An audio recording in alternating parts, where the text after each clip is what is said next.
All right, thank you all for being here. We hope that you enjoyed that quick video and definitely enjoyed the music. I had to turn my video off so I can get a little dancing going on. But thank you all for being here. Welcome. If you're back the second time, welcome back. My name is Herb Alexander. I'm the Director of Diversity and Equity and also Associate Dean of Students at Roberts Wesleyan College. And in a second, I'm going to introduce our President, Dr. Dina Porterfield. Before I do that, though, I want to outline how tonight is going to go. If you were here last week, it's going to be a little bit different. So we're going to have two sections. In the first section, we're going to give you a little bit shorter of answers, right? And so we'll go through, answer some questions that won't be as long as last time because we really want the emphasis to be on giving you time to ask your questions. And so in the first section, I'll just go around to some people here you see on the screen, ask them to give us some key information regarding a particular area. After that, it should be a good amount of time left for us to answer your questions. And so what I want to encourage you to do, if you look down on your screen at the bottom right, there's a section that says Q&A. If you came here with questions, I ask that you please insert those now. And once we get to our second section, we will answer those for you. But also, if you hear something that sparks a question or you want more clarification, please put it in that chat because in our second section, which will be a little bit longer this week, if you were here last week, we are going to answer all of those or as many as we can. So without any further ado, I will go ahead and pass it off to our President, Dr. Dina Porterfield. Good evening. Thank you for being with us again this week for those of you who are returning, and welcome to those of you who have just joined us. Our goal tonight and in our sessions of Town Hall with Parents is to answer the questions that you have and maybe even that your students have as you return to school. And as you know, we had one Town Hall last Monday. We'll have one tonight and then two more. One next Monday, the first day of class, and one the following week, just to make sure that we're answering questions as we get going. And please feel free to share this link with those parents that you know or families that are having questions. We know that sometimes people don't read their email or see their email in the same way or don't see the link on Facebook. So if you know another parent or family that's attending Roberts Wesleyan College, I just encourage you to share the link, and we'll do two more of these. And so hopefully those will be of interest as well. I want to begin by just acknowledging the hard work of the faculty, the staff this year, and even your students. For those of you who have a returning student, you know that we went live in virtual world very quickly in March and then stayed virtual all through the summer. And we are getting ready to come back to face-to-face. Right now, I believe we're still roughly about 10% of our traditional undergrad students are choosing to be virtual, but 90% are coming back face-to-face. And so we want to answer the questions so that you have a sense of what we are doing and what is happening. We are confident that we have researched everything to date, and let's just say to date because things change every single day. About our reopening plan. We are in line with New York State as well as our Monroe County requirements. If you are from a different state, you may wonder why some of our parameters are a little more narrow than your state. That would be because New York State has some very specific guidelines for reopening colleges and universities. And so we're excited about that. I will say I am very excited. Our student leaders have arrived, and we are getting ready to welcome back traditional undergrads and our grad and adult students this next week to class, and many to campus. I also just want to acknowledge that on something that I'm sure might be a question, but I'm just going to say it right up front. If you have a returning student, you know that we sent out a gift to your returning students. And we had planned this gift back in June. And based on timing, we were really excited to get them a gator mask for returning to campus that was branded Roberts Wesleyan College. And wouldn't you know it, we sent it out, and the days that it got to your house was the exact same days that a new study came out and said, hey, you better fold that over 3 times if you're going to use it, and maybe there are some better masks. And so we just want to say that based on the information that we had at the time, we sent it at that time, and apologize for any frustration. But here's the thinking. Think about how great that mask is going to be when it is like -15 and you're trying to shield your face. So this is our thinking, right? So we can always reuse these things, or just a beautiful black scarf. I don't know, whatever the students need. But we will have new masks that are all appropriate when people arrive. And for new students, there's a fun treat for new students when they arrive on campus as well. So we have masks, and we'll take care of that. As we get started, though, today, let me open in a word of prayer, and then we will start really a quick, kind of a lightning round of questions, and then get to the questions that you have. So will you please join me in a word of prayer? Lord, I just thank you for this evening, and I thank you for those who are joining us. I thank you for the opportunity to be together in this virtual space. And I thank you for the opportunity that we have as a community to serve the students that are going to be returning this fall. Lord, I just pray for the families, and I pray for the parents as they try to make sense of what's next. Lord, just give us a sense of your peace as we walk through these next weeks as we start the school year. In your name we pray. Amen. So with that said, I believe I go back to Herb Alexander, our MC. Yep. Okay. So I think just to start us off with our lightning round, we'll go with Ruth, just talk a little bit about safety or any other topics that you have for us. Hi, I'm Ruth Logan. Did it work? Okay. I'm our Vice President for Student and Organizational Development. You'd think after 5 months I could manage to hit the unmute button, but here we go. Safety is my topic tonight, and we just want to assure you that there has been a team. Those that you see on the screen, we call our Restart team, and we also have many individuals that have helped us to make it a great place for your students this fall. So I just want to assure you of that. I think at the beginning you'll hear that we are being overly cautious, and that is because we want to create a campus that is safe and free from COVID. And so we're using, our requirements are a mask and 6 feet. That's both in buildings and outside of buildings. And so that will be a challenge for students, but we do believe that if we work very hard at the beginning of the semester, that we can create a safe place to get through the semester of education on campus. Some of you wondered whether what have we done about quarantining and out-of-state students and that type of thing. Today, I'm pleased to report is the end of the quarantine time for about 10 students who we kept on campus for 14 days, and they met the requirements. I understand it was a quite painful time and boring as anything, but they have finished it.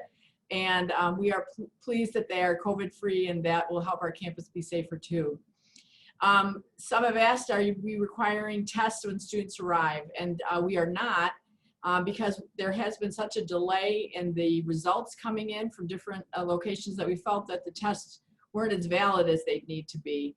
And so we are just going to be using our daily screening to help us understand how students are feeling and if they have been exposed to COVID and that type of thing. So every day, all of us students, staff, and faculty will do a quick daily check-in, and so that's important to us. So lastly, one of the tasks that we've done is to actually close our campus to the public, and this is a tough decision.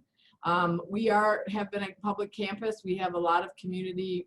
There's a great community camaraderie here, but because we are not having the community members take the screen, and masks are all going to be mandated.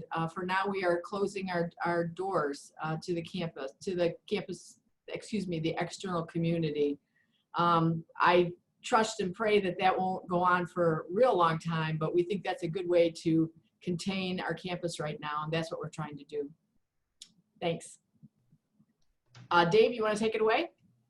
Yes, I'm Dave Basling, the Chief Academic Officer here at Roberts, and I want to restate and update you on three key points I think are relevant to the academic experience that's going to be happening this fall. First, I want to remind you that students have the choice to either take classes virtually or face-to-face. Dina was right. We still have 10% of the students who decide to take classes virtually, which means they will take all their classes online and won't be on campus. Face-to-face students, and other 90%, some of them will be computers, they like computers. Some of them will be commuters, and many of them will also be living in the dorms. And face-to-face students, some of them will be taking some online courses, but the majority of them will be face-to-face. That's why they're in that category. Secondly, the classroom experience will be different this year. In keeping with state and local requirements, we have physical distancing in all the classes, which means students will be 6 feet apart and wearing masks at all times. The physical distancing means that classes will probably be a little different in format in this way. In the good old days, a 3-credit course face-to-face meant you came Monday, Wednesday, and Friday in a class. Now many students will be in class only 1 or 2 days a week, with more of the work being done outside of class. Your students will have received a schedule from Amy Kovach, or at least I believe Amy's, that's correct. They received something from you about that. And if they haven't, make sure they look in their Roberts email and get a hold of her, because she can update them on the classes they'll have and which days they'll be in class, etc. Finally, let me just emphasize again, faculty have been preparing all summer for all formats. They've been trained, they've been given guidelines. The Learning Center, the library, career development, they're all prepared for all 3 formats, or all whatever number of formats we have. So I just want to emphasize again, most importantly, whatever format the students taking the courses in, they'll get the same high quality education. Back to you, Herb, or whoever we're going to now. Yep, we're going to hand it off to Brenda Murtha, who will introduce herself. But before I do that, I want to encourage everyone once again to please, if you have any questions or thoughts or want clarification, go right down in the Q&A, insert your question there, and we'll get to it in the second section of our town hall tonight. But now I want to go to Brenda. Hi, yes, I'm Brenda Murthel, Interim Dean of Students, and I'm happy to talk to you about things related to student life. Yes, we're excited to release our students who are in the precautionary quarantine.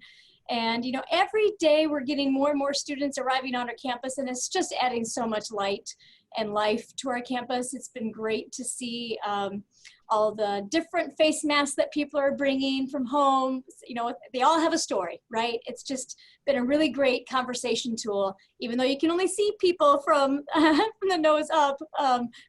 It's just been a really great opportunity to have people come back together. Our student association leaders met today with Vice President Logan, and she asked them a great question. She said, what's your word for the last 5 months? And we were shocked at the positivity. Words like challenging, but they meant it in a positive way, because they also said words like growth and humility and restful. We were really encouraged by those words that our students are bringing back to campus. Is there anything in particular you wanted me to address, Herb?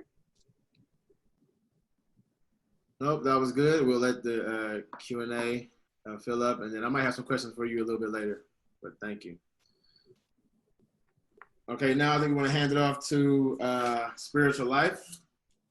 by our president, Dr. Dina Porterfield. Yes. So there's a lot of questions about chapel, because you're saying Roberts Wesleyan College is a Christian college and chapel is such a big part of what we do, and faith integration. I just want to say that faith integration is going to continue in the classroom and around campus. And as you know, part of our spiritual dynamic is the relationship with our faculty and our staff. And so that's not changing, whether it's virtual or face-to-face.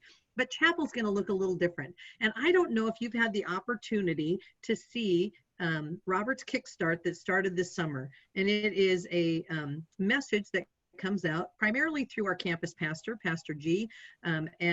He's not able to be with us today. He hopes to be on this next week with us.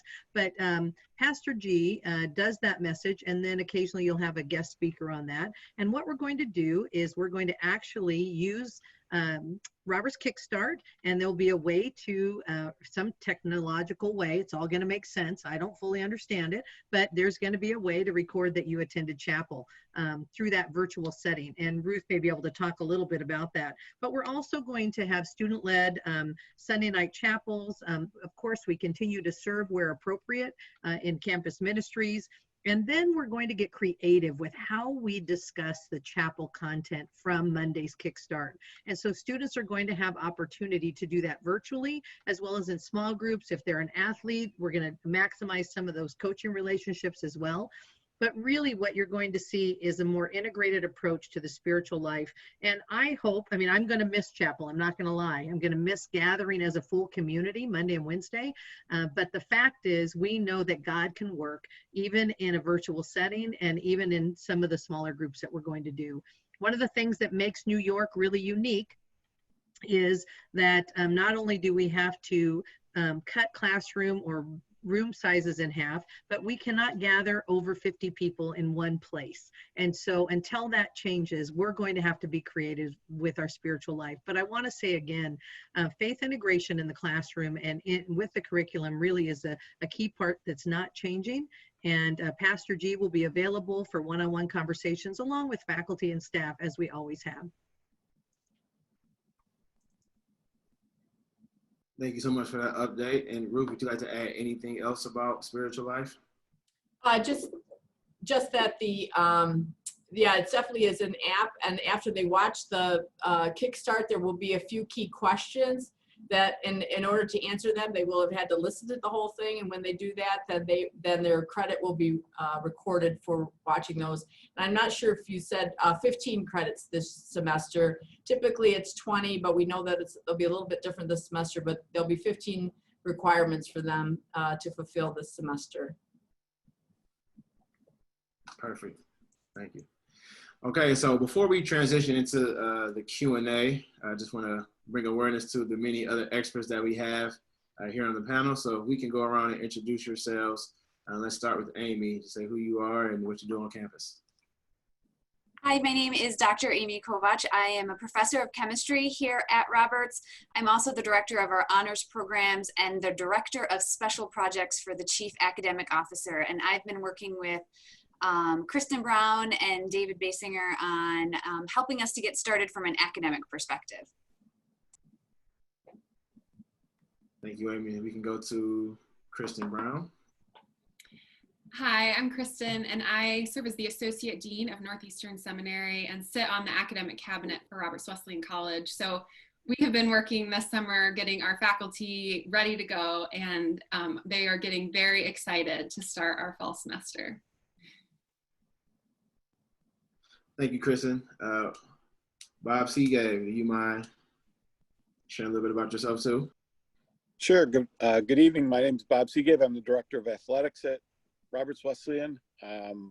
My job has been to get the coaches prepared to welcome your students back, and especially the student athletes over 300, and make sure that we have a safe way to re-engage them in their sport when they arrive on campus.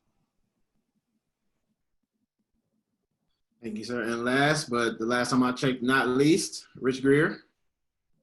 Hi, I'm Rich Greer, Director. We deal with all things that relate to the physical aspect of the campus, and we've been busy all summer preparing for your students to return. We're very excited about that. It brings new life every time that the students show up. And so we're excited for that and looking forward to how we can serve this year. Herb, I want to say that I don't think Rich would use the word restful to describe his summer experience in the last 5 months. Just a guess. Right now is a word of choice.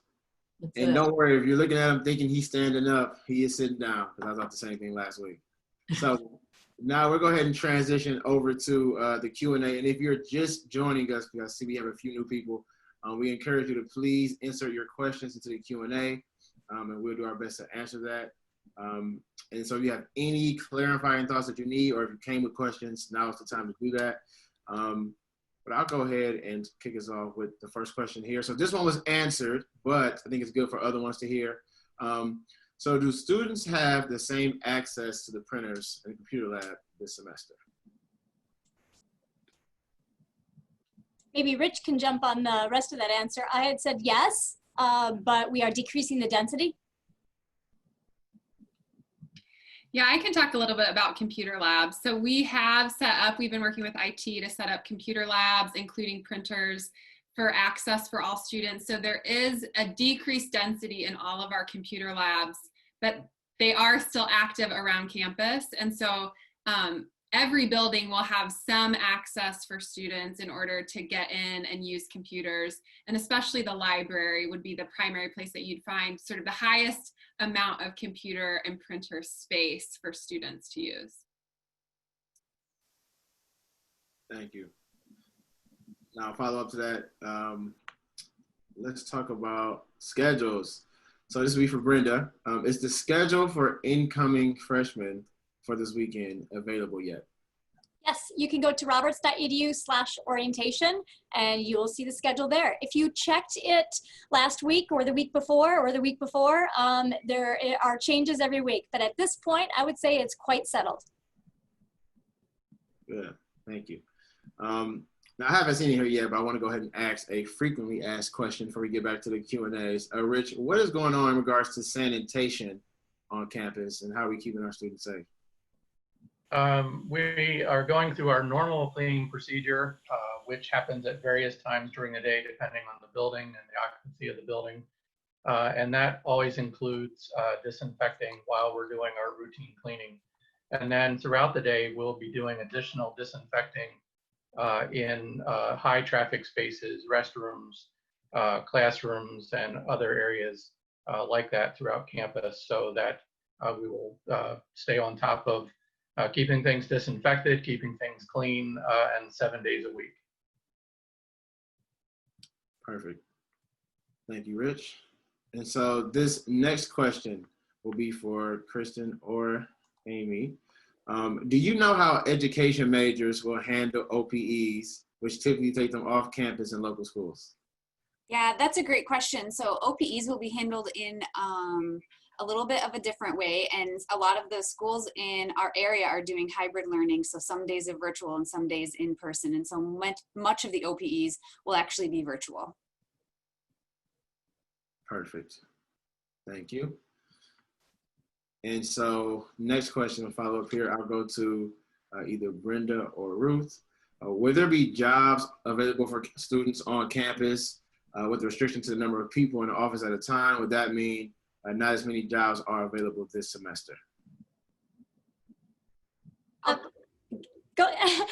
There is a link. There are jobs posted there, and there are students who are starting to apply for those. So if your student is interested in working on campus, I would encourage them to go to that site, set up their application, and see what jobs are posted there. They are frequently added throughout the year. So if you check once, that doesn't necessarily mean that's all the jobs for the year. We will be following all safety precautions with student workers as we do with staff. And so that would not be a concern. And if there is too many people in the office, they'll just schedule at a time when there are less there. Right now the pool is not open. So if your student's been a lifeguard, there will be a pause there for a little bit. And there might be a few other areas that we have less student workers, but in general, we are employing as many as we can at this time. Thank you. Okay, so next question here. I think it's a good question for us to answer. And this probably will also go to, Seagave and Ruth. So it's from Kim. I understand students will leave campus in November. Is there an option for student athletes to stay on campus? I would offer that we haven't allowed ourselves to think about that yet because we want to get through the semester. I think as we see how the athletic department, how we're able to roll into the different phases of the athletic program and increase play along the way, then we'll decide if there is a need for some students to stay additionally. At this point, there's not any plan for the students to continue through, but we will discuss that if it becomes an apparent need. Thank you. Yeah, we pretty much had to go back to the drawing board on all the schedules with no contests in the fall. So some of that, again, once we see the schedules and how early we'll have to compete in January with some of the sports, we'll be able to make a better decision then. But right now, the plan is to dismiss all the athletes. And Bob, while we have you here, there's been a couple questions about the weight room and gym opening because of the announcement that they might open in New York State on August 24th. Does that change anything as far as Roberts? Not right now.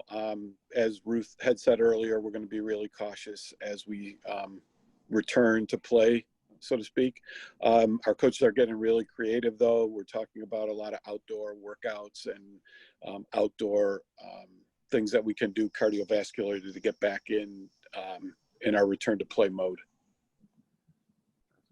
I would just add that we will relook at that in September after we get everything up and running for regular academics and dorm life and all of those things, and then we'll evaluate that. Thank you. And so here's a question here that came a little bit earlier. Could we describe what will happen if students are living on campus, they test positive, where would they go specifically, and is there an extra cost? And what will happen to a roommate if they have a roommate who tests positive? So I think that's for Brenda. Yes. So the first thing we want to do is the person who is sick, we want to make sure that they get health care. Our preference would be that they would get off campus, they would go home, and they would recover there. In terms of the roommate, we would offer a place on campus that's set aside, quarantine or isolation. Those are words that you hear all over the place. We would provide a place on campus for that experience for those students, and that would include meal delivery as well. If a student cannot get home, they don't live as local, and they need to get to the test, we have a connection with Rochester Regional Health at a urgent care that's in Chi Center. We will get, they will need to go there for a test, and they will be in quarantine right away. They will not, they will call campus safety. That will be the first call for a student who has any type of symptom. And from there, campus safety will direct them where they can go for a test and try to find out if they have contact, what kind of care they actually need at that point. So yes, there is protocol for that. Thank you. Quick question. There's been a few questions about openings, so I'll just go through the list of what's open, and whoever's the right person to answer can say yes or no. So library, would the library be open for students? Yes. Okay. Lightning rod. Okay. Next, would the pool be open for student use? Not right away. Not right away. Okay, good. Thank you. And then last question was not about openings, but I think it's a good question to answer. So are masks only going to be provided to freshmen / new students, or will it be for everyone who comes to campus? We have masks for everyone. And so they will be provided where if they do not come with them, there'll be some extras in classrooms. The RAs, if they're residential, will have them. There'll be additional at Student Life. If they can't find them anywhere else, they can stop at Student Life. So there'll be a lot of opportunity for that. Good. Thank you. Okay, and so there was a question here but must have been answered in the answer section, but it asked about classes. So can students still drop a class, and how would that process work now with the virtual platform? So nothing has changed with our process for students to add a drop or class once a semester has started. They'll be using the same online form, which is on the intranet registration page. So students who need to change their schedule once a semester starts will add and drop classes in the same way. The last day to drop a class without receiving a grade is September 4th, and the last day to drop a class and receive a W is November 20th. Gotcha. Dr. Kovich, can you talk about if somebody gets into the semester and says, ooh, I was face-to-face and now I want to be virtual, or vice versa? What are we doing with that? Yeah, so if a student has to go into isolation or quarantine or does become ill, they will be able to transition to virtually seamlessly, and we will provide a virtual education for them. If a student simply wants to go virtual and has some reasons for that, we have a process set up where they can apply to go virtual once the semester has started. Students who start virtual will be virtual for the full semester. We have very specific class sizes and limits based on social distancing, and we have to achieve those. So students who start the semester as virtual students will remain virtual students for the semester. Okay. Thank you. Yeah, okay, so we had a question here, and I'll ask two. One, if let's say, and God forbid, but let's say that students have to leave campus abruptly during the semester, what is the process for that? I guess 3 questions involved. 1, will it all translate to virtual, which I think is a yes. 2, how will refunds and that be structured? And then the third one, I lost it over here in my notes, so I'll get back to you in a second. But can somebody refer to the refund and how might that work?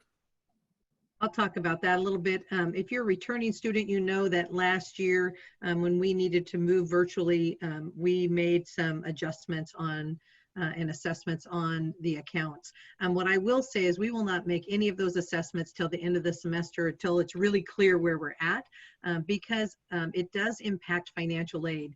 Financial aid is awarded differently if you have a residential experience or if you have a face-to-face or a commuting experience. There is no difference in tuition for us, and we do not modify that price, but we will related to room and board if that for some reason is adjusted. I also want to say that we are praying, let's just be honest, we're praying that we do not need to make a quick move to a fully virtual environment. I don't think anybody wants that to happen again, but we are ready if we need to, and we can make that happen.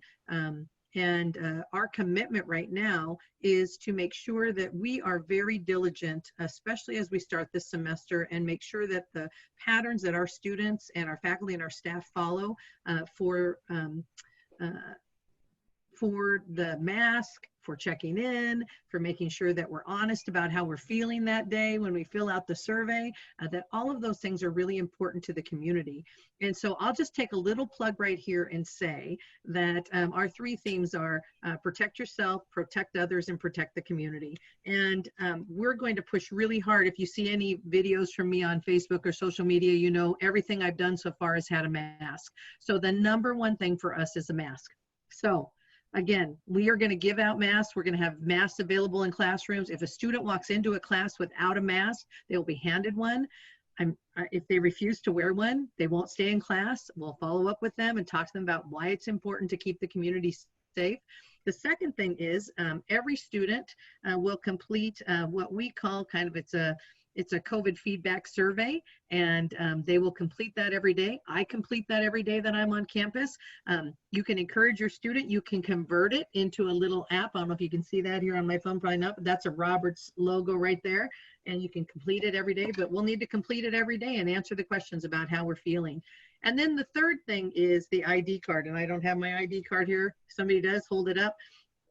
We are going to swipe into every building we go into. And even if a door is held open for us, we're going to swipe anyway and make sure that we get those swipes to know where students are at. And so those 3 things right there, the mask, filling out the survey every day, and swiping into a building are going to be the most critical pieces for us. Yes, we will sanitize. Yes, we'll make sure things are clean. Yes, we'll distance. Yes, we'll make sure that we're following all the other guidelines and recommendations from the state and the county. but how we make sure our community is safe is through those three things. And so we're going to really emphasize that and keep talking about it. So if you hear your students say, I'm tired of hearing about the mask, it means we're really doing a good job of that. Thank you for that answer. And just a follow up to that question, if students, we have to go online and pivot pretty quickly. If students can't get home, would they be able to stay on campus? I think, Ruth, this one is for you. Well, I think the question was about athletes. But if a student cannot get home, yes, we will try to accommodate them and figure out how we can do that. There were some students that needed to stay in March, and we cared for them. That is not optimum, but we will figure it out. We will not create any homeless situations for our students if they can't get to a different spot. Perfect. Thank you. I would take the question that came in on the mental health on campus, unless you want to take that one, Herb. Yep, I don't mind if I do. I'll go ahead and answer this one. So if a student gets sick and has COVID, there's a protocol. All communication will go to campus safety originally. Once it gets to campus safety, then there'll be the liaison to know who needs to be contacted. Is it the health center? Is it Monroe County? Is it student life? In most cases, all three of those will be the answer. But our campus health center actually will do a virtual and telehealth check-in with the student just to get general information about what's going on. But if they have COVID-like symptoms, they will be told to shelter in place until they can find a ride, as Brenda mentioned earlier, that does not use public transportation to go home or get to a hotel. If they can't do that, then they will be asked to quarantine on campus, and we have some designated quarantine spaces available. So for the mental health piece, yes, we do have a counseling center which will be available to all traditional undergraduate students. They can use the mental health services. So counseling will look a little bit different this year in terms of it'll be more virtual. And so we'll have students make appointments online and then use their telephone or laptop service to do counseling. However, if they don't have access to any virtual means, then we will do socially distanced counseling with the mask and accommodate, but that won't be our first choice, our first option. So I saw a few questions come and go. I see it. Thank you. How can we pray and help? Yes, pray and help. That's an answer is yes. Please pray and help as much as you can. You know, I just want to add to that a little bit, Herb, and maybe Ruth does as well. This summer, we've had a group of faculty and staff praying, going through a book called Draw a Circle, and it's about drawing a circle around yourself and praying specifically about how God might intervene and make a difference in your life and in the life of your community. And I just want to ask parents to be praying for our campus. You know, tomorrow we could wake up and there could be another change in a decision and something we need to do. Our number one concern is about the safety and the health of our students, our faculty, and our staff. And we are fortunate, I believe, to be kind of on the west side of Rochester, but there are 80,000 students that come into the Rochester area every year. And so we're not the only college that is receiving students right now. So we are confident in the decisions we've made to this point based on everything that we've seen and read, but we need our students and our faculty and staff to also make sure that they follow the guidelines that we set. And as you can imagine, this is a really trying time, even in our country, where there's varying opinions on masks and there's varying opinions on what it means to social distance and all those things. We're not getting caught up in that. Here at the college and the seminary, what we're committed to is making sure that our environment is safe. So please pray for our students, our faculty, our staff. I would say pray for our Roberts Restart team who are faced with decisions every single day. And pray for the spiritual life and the academic life of our students as they return and are back.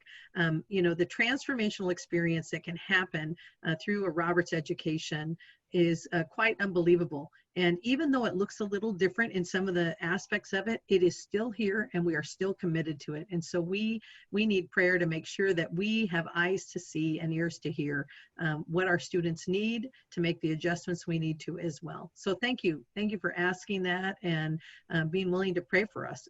Put us on your list every day. Every day. We need it. That's it. I would just ask it, in addition to prayer, the way parents and families can help is really just to encourage your student, as Tina said, to follow guidelines. But I'm thinking of those ones that are off campus, when they're home on a weekend, or even now as they finish up before they come in this coming week. We all need to be making really good choices when we go into public places. We need to be mindful of our masks in public places. We need to be mindful of who we're connecting with and in what size groups and that kind of thing. Dr. Porterfield had a call last week with Dr. Mendoza, and he was very clear that one of the reasons that anytime we've had some outbreaks in Monroe County lately, or not really outbreaks, but cases, it has happened in a small setting, the kind of those backyard parties where folks think, well, we're just outdoors, we're just with people we know, it's just okay, and then several of them end up ill. And so we have to make good choices off campus so that we don't bring it onto campus, and you can help us with that.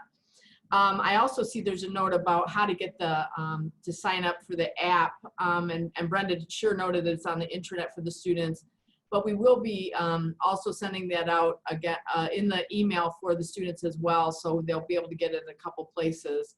And for the first year students coming on Friday, we'll be making sure they have that info right when they do it, when they're at the check-in tent. So we want everybody to succeed at this, and we'll be trying to get the word out as best we can.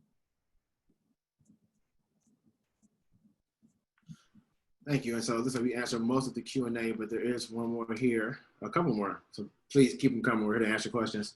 Are there any volunteer opportunities for parents on campus? And so Brenda, Martha, I think I'll let you answer that. Sure. It's hard right now because we're not really encouraging visitors on campus. So that's a hard question. We never want to say no to a volunteer, but right now we're saying not yet. There are other ways that you can support and volunteer, and I think our parent and alumni relations crew led by Kirk Kettinger would love to connect with you. Yes. Yes, I was going to just add, we do have a parents association, and Kirk Kettinger heads that up, and I believe you can find that on our website if you go into that search parent connection on roberts.edu. But also I would just say, if you're not following us, if you have a Facebook account, there is a parent page for Roberts parents, and that's part of how we get some of the messages out. We have found it difficult to capture all of the parent emails because they do come to us through your students. And I just smile. I'll just smile at the end of that. So sometimes we don't get your emails. And so we try to maximize as best we can through social media and through the emails that we have. But the Parent Association is a great way to get involved. And parents try to keep us informed, and we try to keep the parents informed through that organization as well. I'll take the question about the timing of day, about the questionnaire. We want the students to fill that out, before they come to campus. That's a commuter before they get in the car or before they get into class. It might be the residential student before they head to Garlock or before they head to class. So when they're awake, when you're getting up, we just hope that we can start the habit where folks will do that first thing in the morning. I'll also keep talking security question. We actually do have an app called Hawkwatch that the students are made known of. We will be showing first year students, and we rolled it out last year for returning students. It is a way for students to text their concerns or fears, or that they're locked out or whatever, to the security team. And that has been effective, and we will keep monitoring that.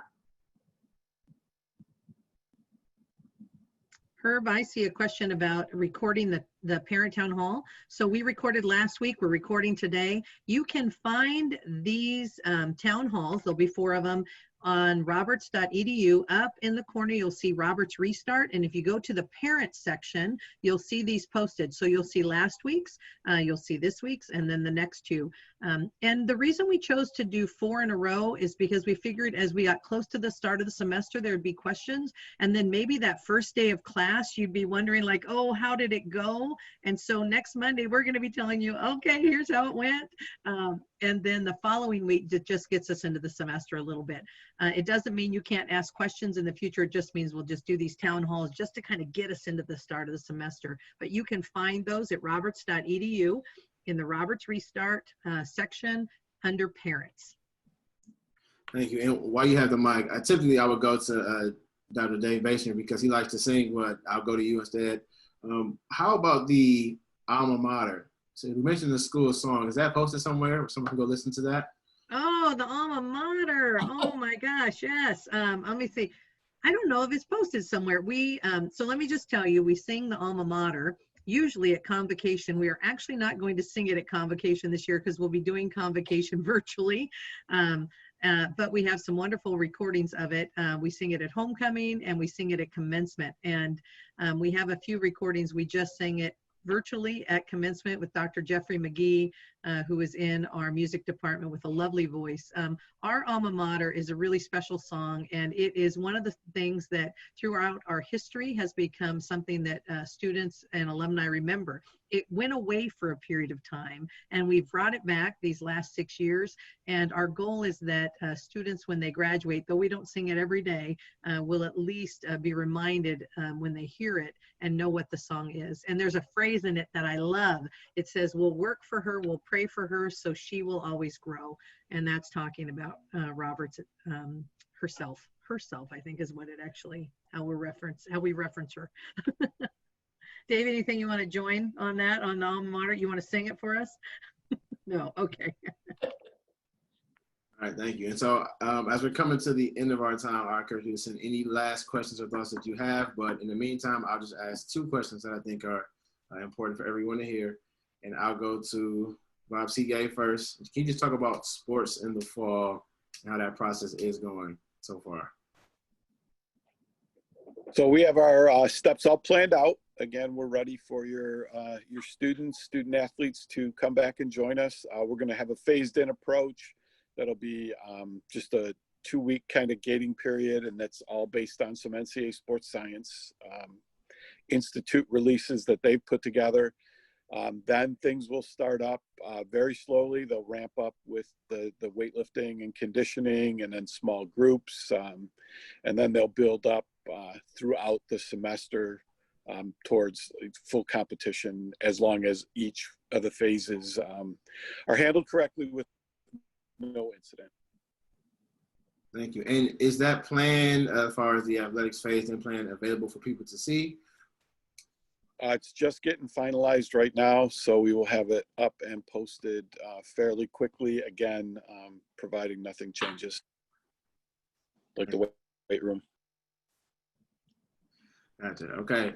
And the last question, I'll go to Amy and Kristen again, referring to academics. And no pressure, but it definitely, I think it's important that students prepare. And Dave mentioned it somewhat, but as far as labs, studios, and music concerts, how are those being handled? And can we just go a little bit more in depth with that? Sure. So studios and our labs and our music ensembles, these are all academic departments that have really specific needs.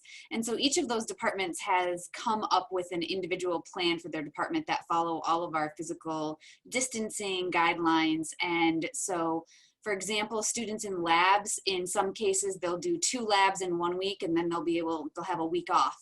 And the other group will do those 2 labs. In studio art classes, they have been designated their own studio space, and all general equipment will be carefully cleaned in between students' use. And for things like the music lessons and music ensembles, they have really strict guidelines into place about how far away the instructor will be from the student and how far students will be from each other. They have a very detailed plan. So we have carefully looked at each of those items. Thank you. And so a quick question here about Garlock. So, I don't know if you can see it, but will Garlock be limited to a certain capacity, 50 people as a part of COVID? Yeah, the adjusted capacity is 292. The good news is we think we can handle that. We think we can manage that. We are going to have to be a little creative on this Friday with our families and our new students arriving. We are going to be encouraging time slots, hoping that people will go to eat at different times. The lunch is going to be open 10:30 to 2. Of course, everybody wants to go at noon. We're hoping more people go at 10:30 or at a different time other than right all at noon. So we're going to do the best we can to encourage people. We will have people at both entrances to try to manage that and monitor the number of people coming in and out. I think we should comment on why more than 50 are okay in Garlock. Dining industry has different standards. So when you're sitting down at a table, that's when you can take down your face covering. When you're in the act of eating, technically you can have up to 10 people at a table. I don't think we have any tables with 10 chairs. Most of them are 2s, 4s, 6s. There's maybe a few 8s. Everything's spaced out. So there's lots of room in between the tables, which brought us down to the 292. Thank you. And this one will be for, I think, Amy again. Will there be auditions for the wind ensemble? If so, would you have an idea as to when? So they are doing auditions for wind ensemble as a part of new student orientation. I believe they're doing all of those music auditions, which in terms of when that would be for new student orientation, that would be a Brenda question. Yep, there is one set of auditions on the orientation page. I'm gonna try to pull it up right now during the weekend, and then the others are actually happening after classes start. And I think it's chorale that is happening on Sunday afternoon. I'm trying to stall as I pull it up. Scroll, scroll, scroll down to Sunday. We have chorale auditions 5 p.m. to 7 p.m. on Sunday, August 23rd. And you can sign up on the website that's listed there and contact Adam Potter for more information. In terms of wind ensemble and other things that have auditions, that will be happening after classes start. All right, thank you. And will Dave Basinger be there as well, trying out for the wind ensemble? Okay, well, I think we have just a couple more questions and then we'll give it to President Porterfield to close us out. Talk about outside seating, it disappeared. So is that a yes, Brenda? Okay, thank you. All right, so I'll go to President Porterfield and you can close us out. Great. I just again want to say thank you to everyone for joining us. Thank you to the panel for being here. You know, every week, we don't mind answering the same questions, making sure that you have the right answers, and especially because things change regularly, as we have learned. And so you are welcome back for the next 2 Mondays from 7 to 8 on Monday, and we will be here and we'll be ready to answer any questions that you have. My prayer for you is that in the next few days, as you prepare your student to come back to campus, whether that's physically or virtually, that the conversations that you have will be about a transformational experience of what it means to be in school and to see what God might have for them. You know, we say that a Roberts education is about connecting your head to your heart and engaging your hands in service. I believe we can do that virtually, face-to-face, and in any context that we're given, because God can really move in ways that we don't always fully understand. And so thank you for being with us, and thank you for taking the time, and we hope you have a wonderful evening. And for some of you, we will see you very soon, and we can't wait. Have a great night.